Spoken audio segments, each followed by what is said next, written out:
E aí, pessoal, tudo bem? Tô sumido do canal porque minha vida tá, digamos, atribulada. E eu vim trazer um vídeo com pitaco maravilhoso para vocês hoje que eu quero muito compartilhar e eu queria muito que tivesse legenda em português aqui. Mas de qualquer forma eu quero apresentar esse canal delicioso para vocês. Antes eu tenho que responder perguntas que vocês me fizeram. E vamos lá, me pediram para falar sobre o que eu penso sobre o que aconteceu no Jacarezinho. Tudo o que eu penso está nesse livro aqui. Não é a primeira vez que eu recomendo esse livro para vocês. Dá para você encontrar PDF para download, dá para você comprar versões de e-book barato, dá para comprar um livro físico usado. Essa leitura talvez te liberte da guerra de narrativa e de todas as promessas de campanha de se acabar com as drogas, de controlar o PCC. Esse livro ele é realmente muito bom, de alguém que estudou profundamente o assunto. Não é uma escritora que escreve porque ela pertence à esquerda, é uma escritora alinhada com o que se há de melhor sobre o assunto. E muitos países eles estão começando a agir de acordo com o que esse livro prega, mas eu não vou me estender aqui. O que aconteceu em Jacarezinho é uma tragédia. Tem que combater o tráfico? Tem, mas a maneira de se combater o tráfico, o recrutamento, o aliciamento de pessoas para o PCC está aqui. Imaginar como seria a Bolívia se outros tipos de agricultura fossem viáveis e simplesmente não desaparecessem perante a lucratividade da folha da coca. Enfim, tem toda a cadeia aqui esmiuçada, todos os pedaços da linha de produção da droga e como ela afeta a sociedade em todos os aspectos. Está nesse livro, eu quero que vocês leiam, e aí depois que vocês terminarem de ler a gente começa a debater. É muito frustrante eu começar a fazer um conteúdo e ver pessoas que gostam de mim, que me acompanham, não conseguirem entender o que eu quero dizer, o que eu quero expressar, por não terem esse conhecimento elemento necessário. Vocês também me pediram para falar sobre Lula e Bolsonaro. É muito importante que você fale, né, num cenário de Lula e Bolsonaro, o que você faria, o que você acha sobre essa história. Aí eu ofereço para vocês um outro livro, e vocês podem dizer que esse escritor é de esquerda e blá blá blá, e esse cara, ele exagera, mas essa leitura, Classe Média no Espelho, ela é muito importante para você entender que o mal ele vai muito além do capitalismo, o mal ele vai muito além dos banqueiros, dos velhos da van. E assim, a influência da elite sobre o cenário político ele é muito pesado. Por isso que assim, eu não tenho esperança nenhuma de que a gente vá ter um candidato do povo lutando pelo povo no meio do Congresso, no meio do Senado, nada disso. Embora a gente tenha a capacidade de eleger deputados e senadores, nós não conseguimos nos defender das campanhas que eles aplicam contra nós. A gente não consegue escapar, porque por mais que a gente se oriente, por mais que a gente se organize, por mais que a gente se eduque, as pessoas que não têm acesso a essa educação, a esse discernimento, elas não são a maioria. E a gente acaba elegendo sempre deputados de mesma espécie, senadores de mesma espécie, e quando a gente coloca um diferente lá, ele some no meio de todo mundo, a reputação dele é destruída e a gente não sabe porquê, mas a gente pega a raiva e ranço da pessoa. Então a gente não tem como se defender, e a única saída para a nossa sociedade desse meio que a gente vive seria educação, mas aí a gente vai colher fruto só daqui a 20 anos, e todo o governo, sem exceção, está sabotando a educação. Está investindo em lavagem de dinheiro com grandes universidades pro-unigrana, e não na educação de base, que seria fundamental. E a educação de base, de qualidade, ela nem é cara, ela nem é tão difícil assim, como você pensa, só que ela não vai acontecer. Só vai acontecer quando a gente começar a criar mais consciência e começar a educar as crianças do nosso bairro. E isso está muito longe de acontecer. Portanto, mas assim, quando você me pergunta o que eu acho de Lula e Bolsonaro, eu acho que você não pode dar ouvidos a conversas ridículas como essa daqui, em que o cara tentando resgatar a reputação dele e falando para a sua própria bolha, né, insistindo ainda, sem usar os nomes. O Alexandre Garcia é uma pessoa muito inteligente, então ele não fez apologia direta à cloroquina, mas ele falou o que o público dele queria ouvir. Ele falou que o público dele queria ouvir. Estamos numa censura, não pode mais falar, não pode mais defender opinião, não pode mais isso, não pode mais aquilo. E aí chega na hora das eleições, ele diz assim, pô, a gente não pode ser tonto de achar que algum outro candidato vai ter chance no segundo turno. Tá, mas aqui pro final eu não vou ficar procurando aqui onde tá. Eu não quero o desserviço de ouvir essa conversa 2 vezes na minha vida. Mas é bom escutar esse tipo de conversa em velocidade 3 quando você está jogando BDO, faz você entender como funciona essa máquina de think tank, né? de moldar o pensamento das pessoas. E aí ele fala, é inútil, é uma besteira você achar que a gente pode ter um segundo turno que não seja Lula e Bolsonaro, vai ser os dois, então é uma luta do bem contra o mal, você quer o Lula de volta, então a gente não tem escolha, a gente não tem oportunidade. E é engraçado como você vive numa sociedade em que as pessoas não gostam do Lula, as pessoas não gostam do Bolsonaro, mas elas escolhem um pela inevitabilidade da iminente eleição do outro, e é muito triste perceber que a gente vai cair nessa pegadinha de novo no ano que vem. E é engraçado que a gente vai cair nessa pegadinha de novo no ano que vem, não é porque a gente é burro e escolhe um dos dois. É porque toda articulação é feita no sentido de que só sobra os dois mesmo. E eu gostaria muito que vocês começassem a ligar os pontos desse bozolão aí que está aparecendo, né, da compra dos deputados, e as semelhanças que a gente tem entre a CPI do Covid e a nova Lava Jato. Eu estava empolgado com a CPI do Covid. Quando eu assisti o depoimento da Mandetta, do Taik, eu estava achando que, assim, que é um trabalho extremamente importante para que os órfãos da pandemia eles saibam o que foi essa nossa época. E continua sendo importante, eles vão saber.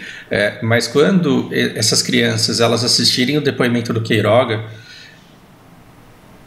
assim, eu quero estar lá para dar um abraço nelas e pedir desculpa, porque aquilo foi patético.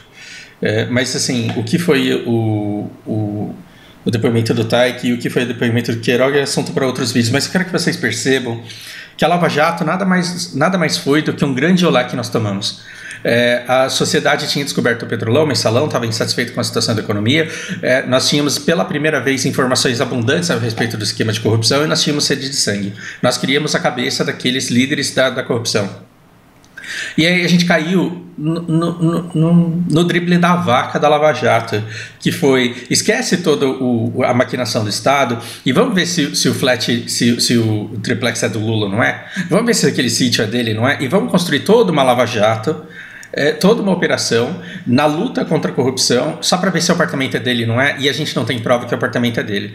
Mas mesmo assim, sem prova, de maneira ilegal, a gente prende o cara e ele fica na cadeia 2 anos. Aí depois a gente fala, o juiz não podia julgar o caso. Então solta porque não valeu, gente, não valeu. Volta o pênalti aí, esse gol aí não valeu, vai de novo. Vai de novo.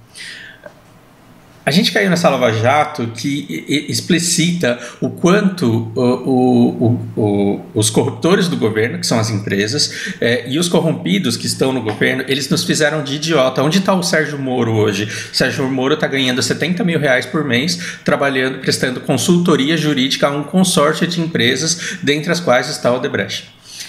E muitas outras envolvidas no processo Lava Jato. Ou seja, o juiz mais qualificado para julgar a corrupção, corrompimento do Estado, a lavagem de dinheiro, o juiz mais qualificado para isso abandonou a carreira jurídica e está trabalhando com consultoria jurídica para que essas empresas não caiam, né, na besteira de serem pegas novamente em esquemas de corrupção. E agora a gente tem compra de parlamentares, venda de tratores, tem tudo isso envolvido. E aí assim, não, mas a gente tem que prender alguém, então vamos demonizar o Bolsonaro, da mesma maneira que já demonizamos o Lula.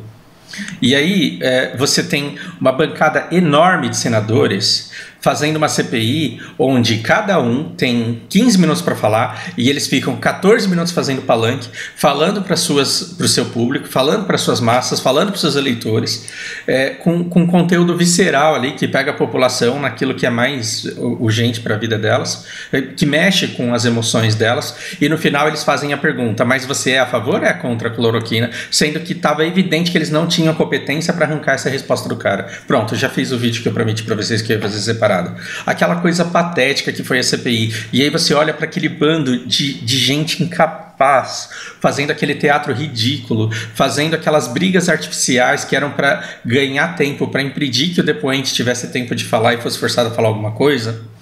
Você vê aquela coisa vergonhosa lá e você fala, pô, eu pago o salário desse cara. Os 40 pau mais os penduricalhos e toda a grana que não tá bom, né? Porque afinal de contas agora você ainda percebe que você ainda tem mais 3 bilhões do tratorão. Porque os salários dos penduricalhos não tá bom. Você ainda precisa beneficiar as empresas que mudaram de nome e que continuam fazendo o que sempre fizeram. O que vai acontecer? Eu tenho certeza que alguém aí vai ser condenado, muito provavelmente o Bolsonaro. Aí eles vão ficar lá, ele vai ficar lá na cadeia 2 anos. Aí o que vai acontecer? Vão falar, mas quem julgou foi o Renan Calheiros e ele não tinha competência, porque ele é um condenado, ele devia estar preso. Volta, esse pênalti não valeu. E assim caminha a humanidade, e essa humanidade caminha porque as pessoas que assistem a CPI, elas não sabem o que exigir dela, o que esperar dela e como julgar os acontecimentos dela. Ninguém tem paciência de ficar escutando um depoimento de 10 horas que poderia ser resumido em 15 minutos e que eu só escutei porque eu escutei em velocidade 4 vezes, filtrando tudo aquilo que eu escutava enquanto eu jogava CBDO. Triste, né? Triste. Para não dizer que esse vídeo vai ser só desgraça, eu vou compartilhar com vocês uma maravilha, que é esse canal Caught in Providence. E ele mostra o quanto o trabalho da lei ela não deveria ser simplesmente punir e se vingar do infrator. O quanto esse trabalho ele pode ser educativo. Então, eu vou assistir, eu vou colocar legendas para vocês irem acompanhando, e eu vou dar play. Eu não vou fazer vocês passarem aquela raiva que vocês passam quando acelera o vídeo. Vou acelerar só um pouquinho e eu vou traduzindo conforme for falando. John Paul Sullivan. Mr. Sullivan, you have a boot on your motor Você tem um boot no seu carro. You have 5 violations. Você tem 5 multas. 3 de passar no semáforo vermelho. Você foi pego em câmera. A gente vai te mostrar. Passou. Não tem muita dúvida sobre isso, né? Vamos ver a próxima. Olha lá, estava vermelho, né? E aí você passa. E olha essa daqui de 5 de julho. De 7 de maio. Ele passa. Vamos ver de novo. Eu queria ver de novo também. Tinha ficado vermelho. E você tem 2 multas de estacionamento. Vamos falar de Carboot. Se você colocar aqui Carboot no melhor dicionário do mundo, que é o Google Images, você vai descobrir que ele pode ser essa bota que a CT lá, que o Departamento de Trânsito coloca num carro que está estacionado no lugar errado, ou ele pode ser uma placa de propaganda que eles carregam em cima do carro. Deixa eu ver se eu acho aqui. Droga. Aqui, ó. Carboot pode ser esse negócio que você coloca aqui em cima para fazer uma propaganda de alguma coisa. E se você olhar o carro do cara, você vai perceber que você tem esse Carboot mesmo. Bom, vamos seguir. Tudo que eu posso dizer é que eu venho entregando pizza por vários anos. É o que eu faço para viver. Dirijo todo dia, tentando entregar pizza o mais rápido possível para as pessoas. E de vez em quando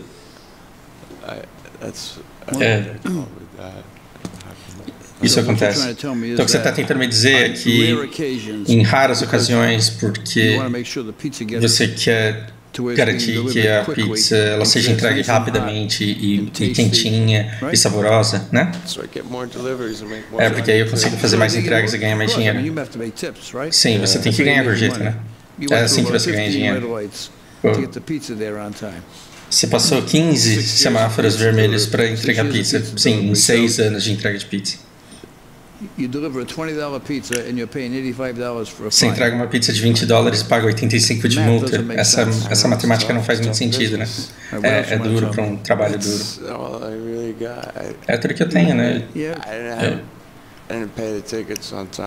Eu não pago as minhas multas em dia porque elas... Porque você estava quebrado. Porque nunca teve no topo das minhas prioridades. Eu não tinha dinheiro. E você tem um monte de conta para pagar. Tipo, comida, aluguel, roupas não fechado, clothes, namorada. Ela é cara? Não, ela é uma ótima pessoa. O que você deu de aniversário para ela no ano passado? A gente saiu. Você levou ela para jantar? Sim. Deu uma garrafa de champanhe. Esse daqui eu achei muito bonitinho. O cara, ele fala, o juiz que toma a iniciativa, né? Ele fala assim, você tem contas para pagar, não tem que comprar comida. Ele fala comida, aluguel, roupas. E aí o juiz, ele toma a iniciativa, a namorada, e ele fala, a namorada. Ela é cara? Não, ela é uma ótima pessoa, ela not bad. E ele pergunta o que você deu para ela de aniversário no ano passado. E ele dá uma titubeada e fala assim, eu levei ela para jantar. Comprou champanhe para ela. E ele dá uma vacilada, ele fala assim, teve champanhe também. Mas aqui ele teve daquele jeito que você olha e fala, teve sim champanhe.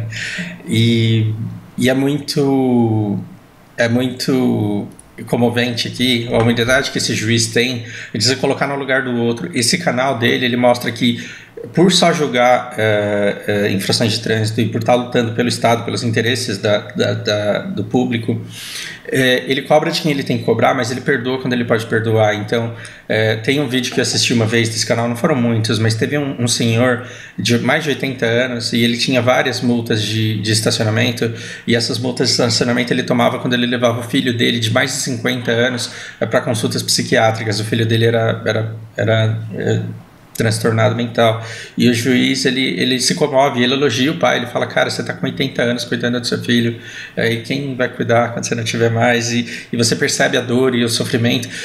O senhor, ele já nem está muito mais no controle de suas faculdades, era natural, a lei muda, um cara de 80 anos ele vê um lugar em que podia estacionar, de repente não poder mais, e ele começa a tomar multa por força do hábito, e aí o cara, ele perdoa simplesmente todas as multas dele. E isso é muito comovente. E isso começa a acontecer aqui também, né? What do you think? O que você acha? Eu dava desconto pra ele. Você dava desconto? First day on the job, he wants to take over the court. E aí, esse juiz, tem um juiz classista, eu não sei como que é o nome. Depois me digam aí esses juízes assistentes, assim, que ficam ali do lado. Ele fala que ele sugere que dê um desconto, e o cara fala, pô, seu primeiro dia no emprego e você já quer mandar na corte aqui. I don't know, you guys know each other? Vocês se conhecem? Never met. Nunca vi na vida. When he said he took his girl out to dinner, Quando ele falou que levou a menina pra jantar, ele te amoleceu aí, né? Deu seu coração. I know. she was looking for the ring. Ele não deu presente pra ela, ela queria o anel. Maybe next year. No? Talvez ano que vem. Next year, maybe? Yeah. Talvez ano que Well, vem. she might be watching, be careful. Ela pode estar assistindo essa porra aqui, dá uma cuidado. What is that? She might be watching. Ela pode estar assistindo, ela vai te cobrar. É melhor você começar a juntar dinheiro. Okay, well, Inspector Nato thinks we should give you a break. Não é juiz classista, é um inspetor. Ele falou que a gente devia te dar um desconto. Not sure how much of a break I can give him. He's got a boot on the car. Eu não posso dar um desconto tão grande assim porque você tem um boot no carro. Então, aqui fica claro pra mim que ele não tá falando do... Bom, ele pode estar falando da trava sim, mas no radar ali a gente viu que ele carrega uma placa em cima do carro que é ilegal. So it's a mandatory fee of $100 for the boot. Então, é uma multa que eu não posso tirar de $100 e 125 For the tickets. So it's going to be a total of $225. de multa de estacionamento, vai dar 225. Você pode pagar isso hoje? Could I pay 100 today? Eu acho que eu posso pagar 100 We hoje. can do that. Tudo bem. Thank you very much. Obrigado. Don't leave yet. Não vai embora ainda. And how much can you pay a week? Quanto que você pode pagar por semana? Pay Acho que uns 50 a week. 50 conto por semana. 50 a week. Não, você não pode Make pagar it 20 50 a week. conto. How's that? Vamos colocar Sounds 20 good to aqui. me. Yeah. Ah, you muito get bom. another $45 tip. You can, Hey, yeah. you can pay it you can early. do it all. All right, 20 a week. You can pay more. You Okay. can afford it, okay? Thank you very much.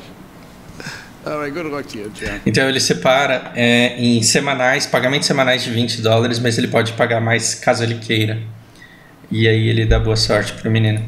Thank you. Appreciate it.